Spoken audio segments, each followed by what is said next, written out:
So, just a few nights ago, I was sitting at dinner surrounded with women I love and I truly respect. The room felt warm, safe, and familiar, but something slowly shifted. Okay, it started with a very harmless question, something like, "What is your son up to these days?"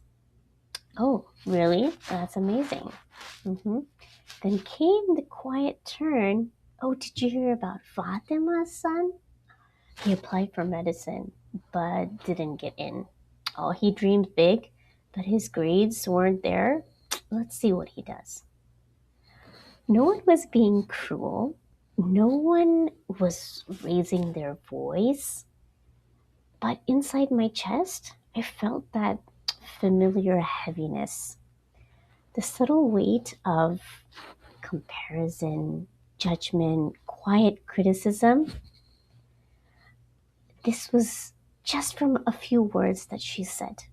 I could feel the body language, I could feel that energy and that look in her eyes. So, these moments matter more than what we think. Today, we're talking about the three C's, the quiet cancers that drain the peace from our homes. Okay, because we are bringing this into our home, comparing, complaining, and criticizing. They don't show up as screaming, yelling, or fighting. They show up as small talk, venting, showing or acting like you're concerned, or just saying. But nervous system to nervous system, they shape the emotional climate of our homes.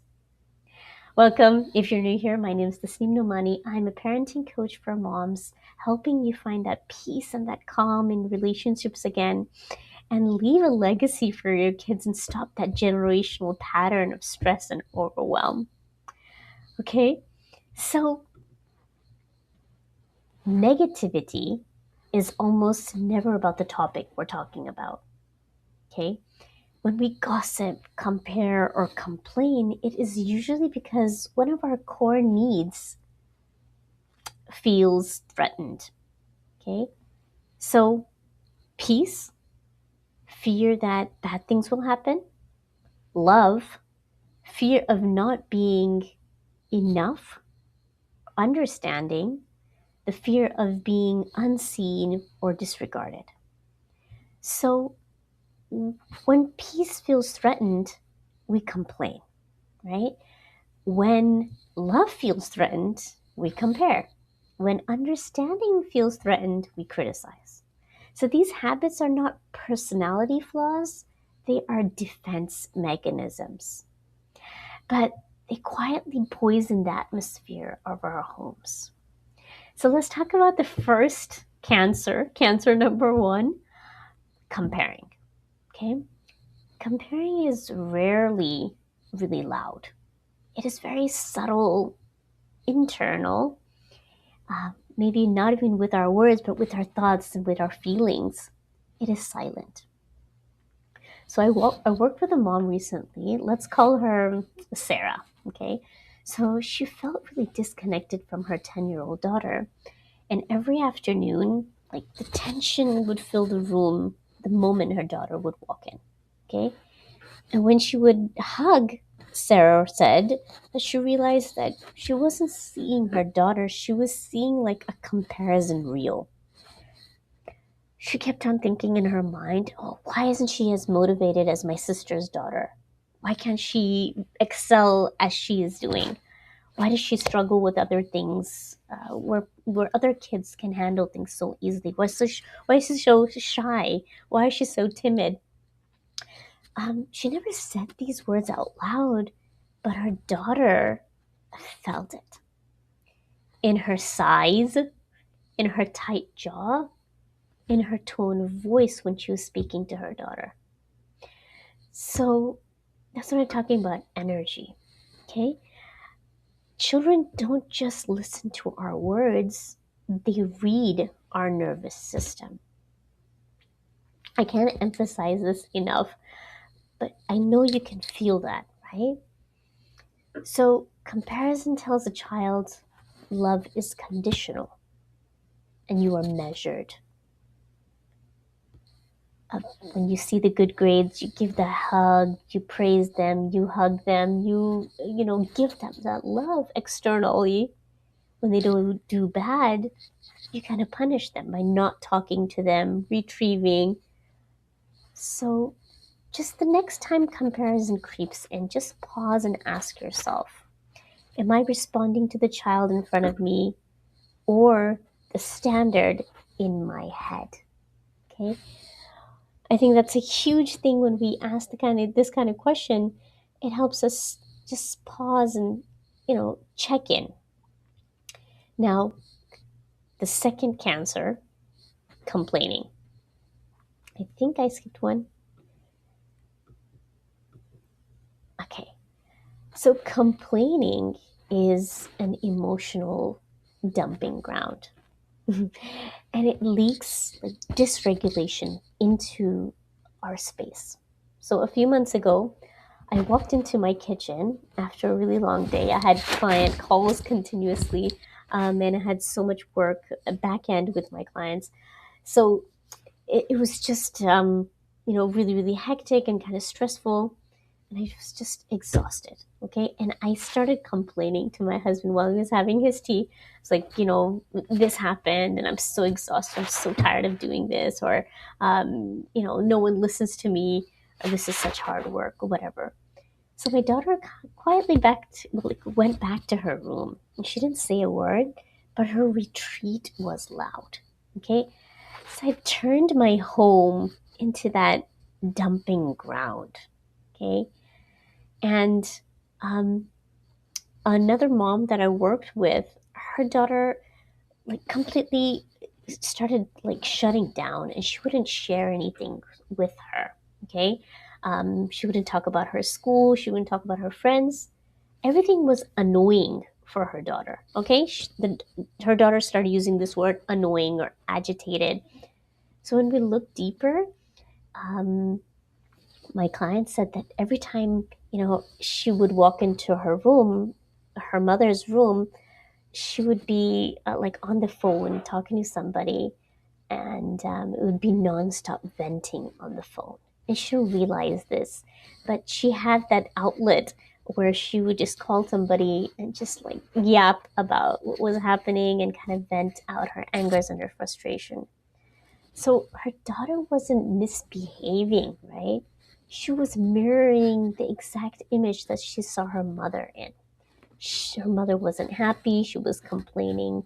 She was, venting. And she left that blueprint for her daughter, right? So before entering your home or before entering that space where your loved ones are, I love to call this a threshold. So when you enter that door where you're going to greet your family, just ask yourself, how do I want to show up for my kids, for my family today? Okay.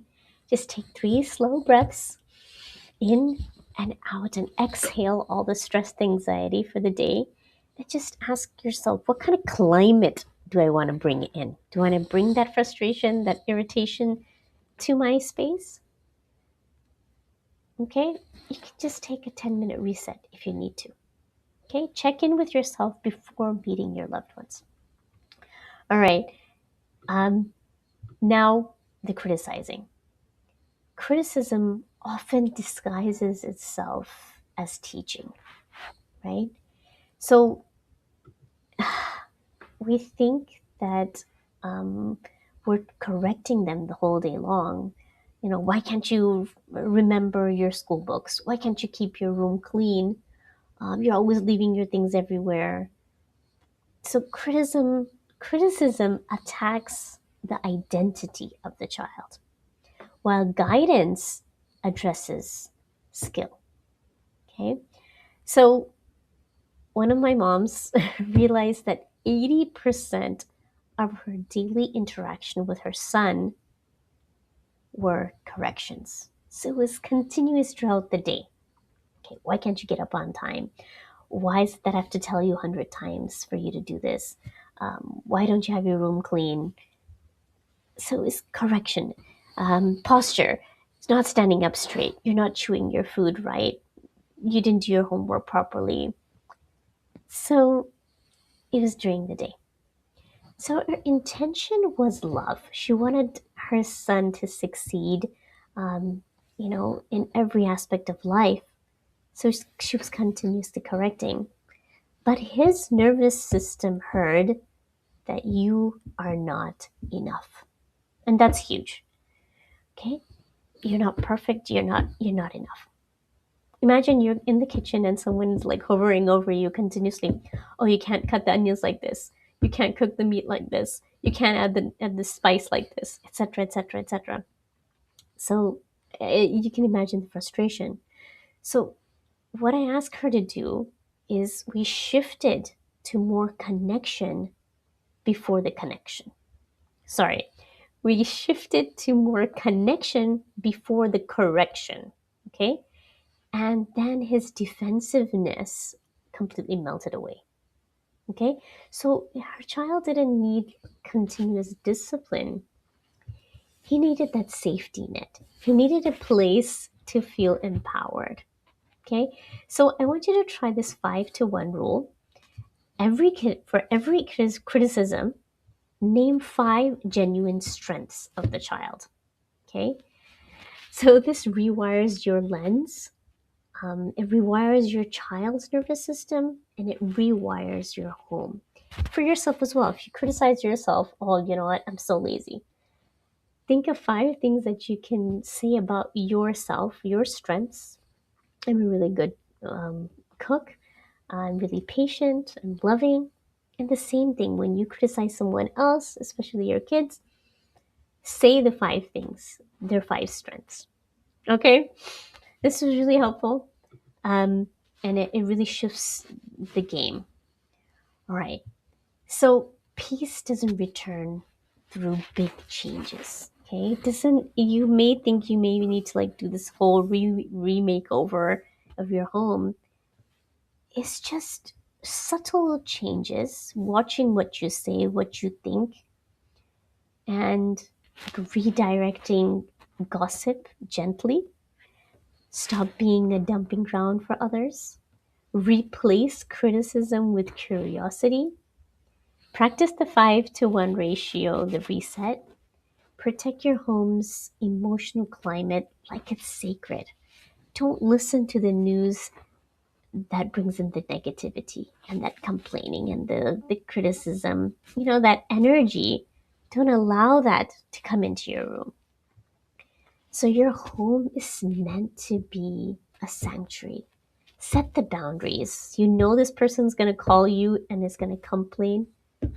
Don't let him or her don't be that dumping ground for her. Okay?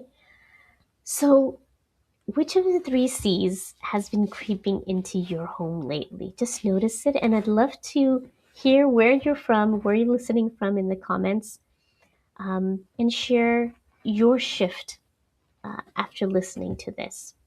If you feel you want to go deeper, I'm going to leave my resources in the description. It's called the Reset Protocol. It is a PDF guide where it guides you to understanding your own emotions first so you can tune in and communicate with your kids better. If you feel like one-on-one session with me would be more helpful, you can message me on Instagram and we'll have a chat and we'll take it from there. Inshallah, I'll see you in the next one. Assalamu alaikum.